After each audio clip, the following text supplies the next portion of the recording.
जय हिंद प्यारे साथियों, आपका अपने परिवार dream academy by Ankit sir में हार्दिक स्वागत है। प्यारे मित्रों, हम बात करेंगे आज के बहुत ही महत्वपूर्ण करंट अफेयर के बारे में जो आपके एग्जाम में निश्चित ही प्यारे मित्र यहाँ पे प्रश्न किसी न किसी शिफ्ट में बनेगा। कोई भी एग्जाम आप देते हैं तो वहाँ पे प्रश्न देखने को मिल जाएगा। बहुत ही महत्वपूर्ण टॉपिक होने वाला है। तो आज इसी टॉपिक में हम सबसे पहले चर्चा करेंगे।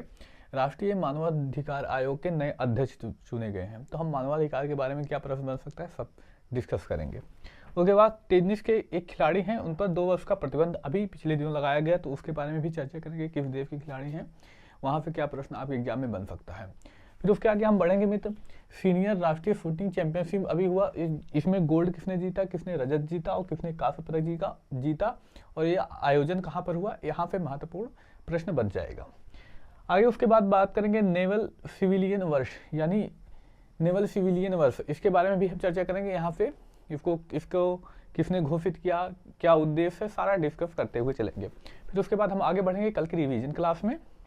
आप देख सकते हैं हमने जो कल टॉपिक चर्चा की थी उसके बारे में रिवीजन करेंगे और फिर उसके बाद लास्ट में क्वेश्चन ऑफ द डे जो पूछेंगे जो आपको जवाब देना होगा। देखिए, हम बात करते हैं राष्ट्रीय मानवाधिकार आयोग के बारे में।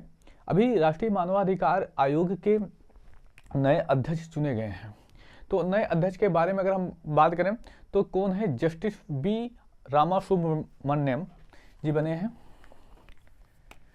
कौन है मित्र, तो बता देंगे, जस्टिस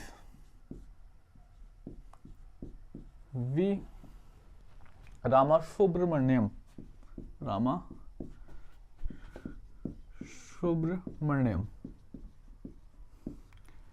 कौन बने हैं, तो जस्टिस बी रामासुब्रमण्यम जी बने हैं। ये कौन थे, तो ये सुप्रीम कोर्ट के पूर्व न्यायाधीश है। कौन है मित्र, इनका संबंध कहाँ से है, यसी के पूर्व न्यायाधीश, सुप्रीम कोर्ट के पूर्व न्यायाधीश हैं। इसके बाद भी बारे में भी याद रखेंगे। जो आपके एग्जाम में प्रश्न पूछा जाएगा मित्र, जो राष्ट्रीय मानवाधिकार हैं उसके नए आयोग, राष्ट्रीय मानवाधिकार आयोग के नए अध्यक्ष कौन बने, यह प्रश्न बन जाएगा।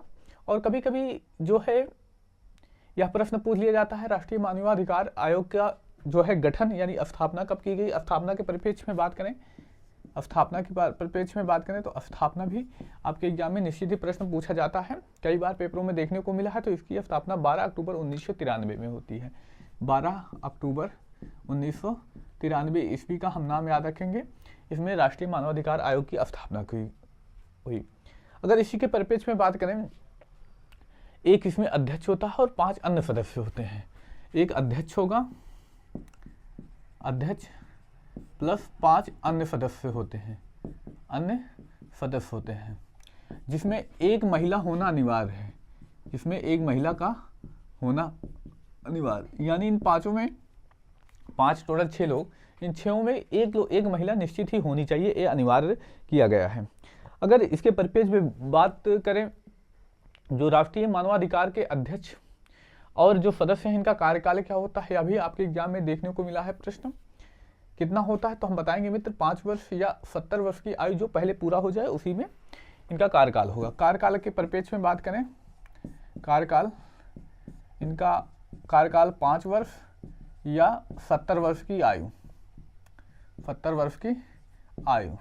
जो पहले पूरी होगी उतना ही कार्यकाल हो जाता है। तो इसके परिप्रेक्ष्य में आगे हम बढ़ें, इसी के परिप्रेक्ष्य में हम आगे बढ़ते हैं। जो हमारा पेपर में लगातार बहुत ज़्यादा दिवस से प्रश्न पूछता है, अंतर्राष्ट्रीय मानवाधिकार दिवस मोस्ट इंपॉर्टेंट रखेंगे। हालांकि जो अध्यक्ष चुने गए उससे भी ज़्यादा इंपॉर्टेंट प्रश्न अगर पूछा जाए तो इस टॉपिक से, तो अंतर्राष्ट्रीय मानवाधिकार दिवस ये बहुत बार पेपरों में यशस्वी के खास करके पूछा जाता है। तो इसके परिप्रेक्ष्य में बात करें, अंतर्राष्ट्रीय मानवाधिकार दिवस के परिप्रेक्ष्य में बात करें तो ये होता है 10 दिसंबर को, इसी माह मनाया गया, तो ये 10 दिसंबर को मनाया जाता है। अभी राष्ट्रीय मानवाधिकार के परिप्रेक्ष्य में आपको इतना टॉपिक तैयार करने रखना है। यहाँ पे बहुत ही महत्वपूर्ण प्रश्न बनते हैं, आगामी एग्जाम में यह देखने को मिल जाएगा। अगला प्रश्न पूछा जा सकता है, टेनिस खिलाड़ी पर लगा 2 वर्ष का प्रतिबंध। कौन से ऐसे टेनिस खिलाड़ी हैं जिन पर 2 वर्ष का अभी प्रतिबंध लगाया गया है, तो हम बात करेंगे डेनियल फेलवेयो हैं। कौन है मित्र, डेनियल फेलवेयो, कौन है, डेनियल फेलवेयो। दरअसल आपके एग्जाम में हो सकता है डेनियल फेलेव के बारे में पूछा जाए, या प्रश्न ऐसे पूछा जा सकता है कि अभी हाल ही में टेनिस खिलाड़ी डेनियल फेलेव को 2 वर्ष का प्रतिबंध लगाया गया, इनका संबंध किस देश से है, ऐसा भी प्रश्न पूछा जा सकता है। तो इस प्रश्न के लिए भी तैयार रखें अपने आप को। तो इनका संबंध किस देश से है, तो इनका संबंध है मित्र रूस से, और इन्हें किस मामले में, डोपिंग के मामले में, डोपिंग के मामले में प्रतिबंध लगाया गया है। तो इसको भी आप याद रखेंगे, बस आपको याद रखना है इनका नाम और किस देश से संबंध रखते हैं। यह प्रश्न आपके एग्जाम में महत्वपूर्ण बन जाता है, पूछा जा सकता है। अगर उसी परिप्रेक्ष्य में बात करें, हमें बात करनी है सीनियर राष्ट्रीय शूटिंग चैंपियनशिप। अगर हम इसके परिप्रेक्ष्य में बात करें तो सबसे पहला प्रश्न पूछा जा सकता है, इस बार भारत इसकी मेजबानी कर रहा है, और जूनियर स्तर की मेजबानी पहली बार भारत करेगा, इसके बारे में हम कल पढ़ चुके हैं। तो अभी हाल ही में इसमें बात करें मित्र, इसका आयोजन जो किया गया है सीनियर स्तर की राष्ट्रीय शूटिंग चैंपियनशिप, इसका आयोजन कहाँ पे किया गया है, भोपाल, जो कि एमपी में पड़ जाएगा। यहाँ पर बात करें, यहाँ पर 3 पदक आपको विशेषता याद रखना है, जो 3 पदक आपको याद रखना है, कौन सा, भोपाल और एमपी में इसका जो है आयोजन किया गया है। अगर इसी के परिप्रेक्ष्य में बात करें, इसमें गोल्ड मेडल, रजत मेडल और कांस्य पदक, इन तीनों के बारे में आपको याद रखना है। खास करके गोल्ड मेडल के बारे में तो आपको याद रखना ही है। ज़्यादा चांसेस बनते हैं कि गोल्ड मेडल के बारे में पूछेगा, लेकिन आप ये भी कह सकते हैं रजत पदक भी पूछ सकता है और कांस्य पदक भी पूछा जा सकता है। हो सकता है खिलाड़ियों का नाम दे दे और उनका किस खेल से संबंध है, ऐसा प्रश्न भी देखने को मिल सकता है। तो आप याद रखेंगे मित्र। तो इस वजह से यह इंपॉर्टेंट नाम तीनों पड़ जाएंगे। तो हम बात करें गोल्ड में जो नाम आता है साहू तुषार का। अगला प्रश्न जो साहू तुषार से पूछा जा सकता है, इनका किस खेल से संबंध है, तो एक किस खेल से संबंधित है, तो शूटिंग से इनका संबंध है।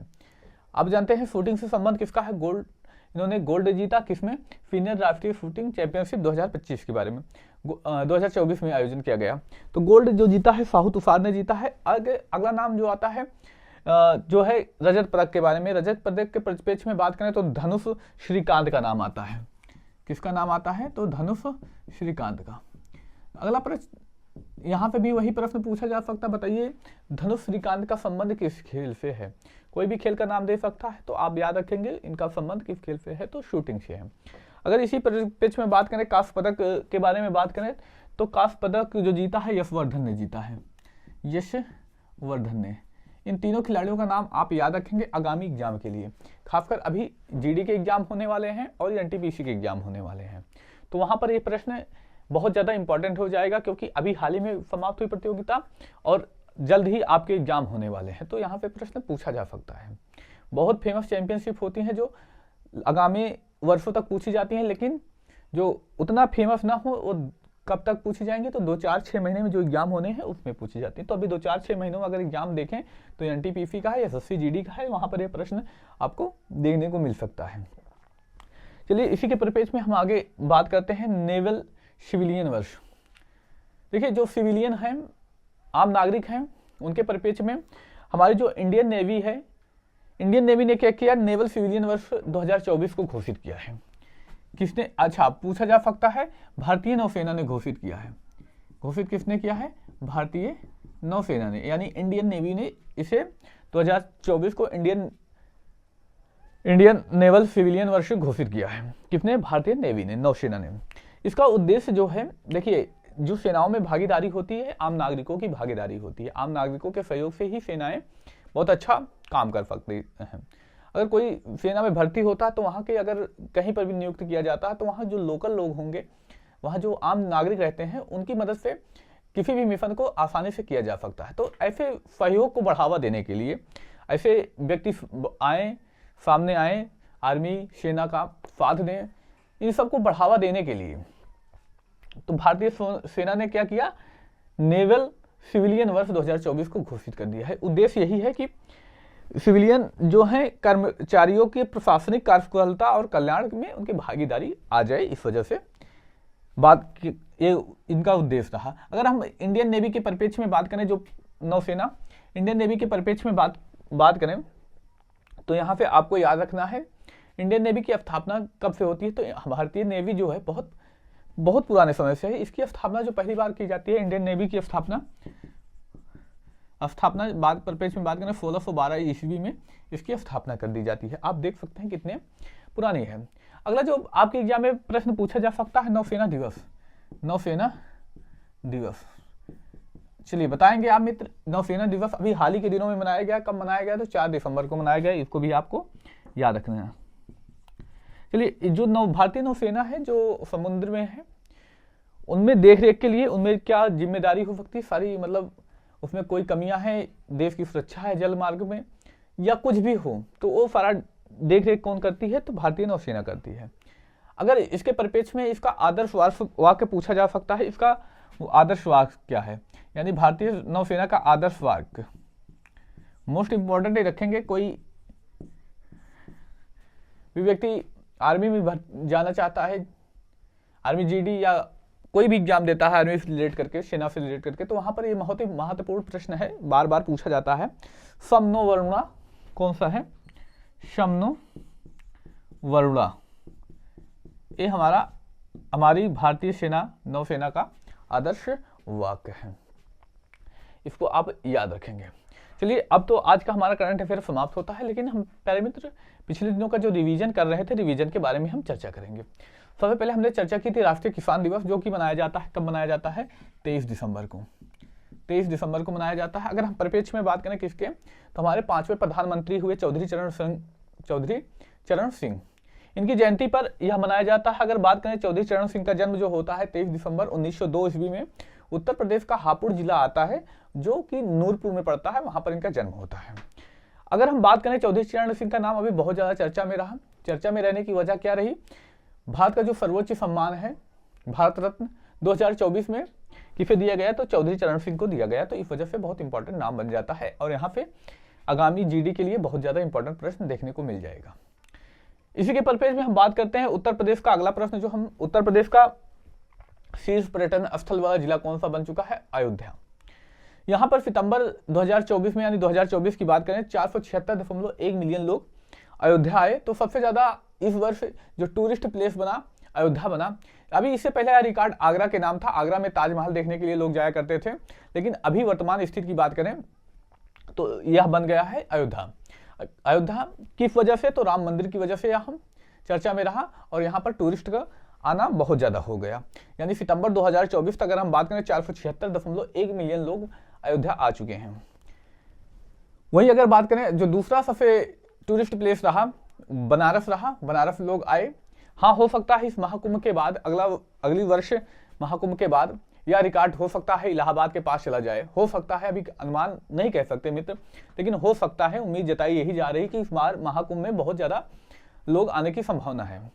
तो अभी तक फिलहाल 2024 में आप ये आंकड़ा ही याद रखेंगे। सितंबर क्या, आप पूरा दिसंबर ही मान लीजिए। 2024 में सबसे ज्यादा जो टूरिस्ट के लिए कहां पर अयोध्या आए हैं, इसको आपको याद रखना है। अगर हम बात करें यहाँ पर कौन सा जिला बना है, तो अयोध्या। और इसके साथ साथ हमने लखनऊ का नाम भी चर्चा में लिया था। लखनऊ का नाम चर्चा में क्यों आया था कि भारत की पहली नाइट सफारी जो मनाई जा रही है वो हमारे उत्तर प्रदेश की राजधानी लखनऊ में मनाई जा रही है, तो वो भी आप याद रखेंगे। और उत्तर प्रदेश के जो डीजीपी होते हैं उनका कार्यकाल 2 वर्ष के लिए अनिवार्य कर दिया गया। यानी कोई अगर डीजीपी बनता है तो कम से कम उसको 2 वर्ष की सेवा देनी होगी। और लखनऊ का नाम चर्चा में अभी हाल ही में दिनों में क्यों है? क्योंकि यहाँ पर डबल डेकर वाली इलेक्ट्रॉनिक बसें चलाई गई हैं, तो इसको भी आप याद रखेंगे। आगे हम बात करते हैं अगला प्रश्न जो हमने चर्चा की थी, लिस्ट ए क्रिकेट में सबसे तेज शतक लगाने वाले बल्लेबाज कौन बने हैं? तो अनमोलप्रीत सिंह बने हैं। कौन बना है? तो अनमोलप्रीत सिंह। अब इसको याद रखेंगे, किसका नाम? अनमोलप्रीत सिंह का। अनमोलप्रीत सिंह। अनमोलप्रीत सिंह का नाम आता है क्योंकि लिस्ट ए क्रिकेट में सबसे तेज इन्होंने मात्र 35 गेंदों में शतक लगाया है। देखिए, अंतरराष्ट्रीय खेल नहीं होता। अंतरराष्ट्रीय क्रिकेट खेलने से पहले एक जो सीमा होती है जिसको खेलना पड़ता है, वो लिस्ट ए क्रिकेट है, यानी एक घरेलू क्रिकेट हम कह सकते हैं कि। तो इसमें अनमोलप्रीत सिंह ने अभी पिछले दिनों सबसे तेज शतक लगाया, मात्र 35 गेंदों में शतक लगाया है। तो यहाँ आपके लिए बहुत ज्यादा इंपॉर्टेंट बन सकता है। हालांकि इनका संबंध जो है पंजाब की टीम से खेलते हैं, जबकि इन्होंने अरुणाचल प्रदेश के खिलाफ अहमदाबाद में यह कारनामा किया है, तो इसको भी आप याद रख सकते हैं। इन्होंने 35 गेंदों में शतक लगाया। आगे हम बात करते हैं अंतरराष्ट्रीय जूनियर निशानेबाजी वर्ल्ड कप 2025। भारत मेजबानी इसकी पहली बार कर रहा है, तो इस वजह से बहुत इंपॉर्टेंट बन जाता है। नई दिल्ली में इसका आयोजन किया जाएगा।